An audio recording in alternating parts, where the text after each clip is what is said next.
જ્યારે આપણી પાસે કોઈ સગવડતા ન હોય, સારું ઘર ન હોય, સારી ગાડી ન હોય, સાયકલ તૂટલી ફૂટલી હોય, અને એ લઈને આપણે જ્યારે નોકરીએ ક્યાંક જતા હોય, બાજુમાં ક્યાંક નોકરીની જગ્યા ઉપર, ત્યારે રસ્તામાં જે ભગવાનનું મંદિર આવે ને આપણે ઊભા રહીએ, ત્યાં ભગવાનને પગે લાગીએ, અને પરમાત્માને પગે લાગ્યા પછી આપણે ધંધે જઈએ.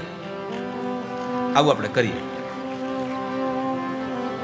પણ હવે વિચારો તો કે એ ભગવાન આપણા ઉપર રાજી થાય અને પછી આપણને એ ધંધામાં, એ નોકરી કરતાં કરતાં એક એવી બુદ્ધિ આપી દે કે પોતાનો ધંધો નાનો એવો ચાલુ કરે, ને એ ધંધામાંથી પછી જરા મોટો ધંધો થઈ જાય, પછી ગાડી 4 વ્હીલ લઈને જ્યારે પોતાની નોકરીએથી મૂકી અને પોતાની ઓફિસ જવા માટે નીકળે, ત્યારે શું કરે છે?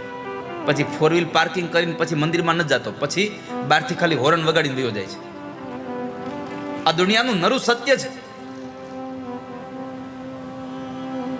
પણ મહાપુરુષો એમ કહે છે કે તમે દુઃખમાં હોવ તો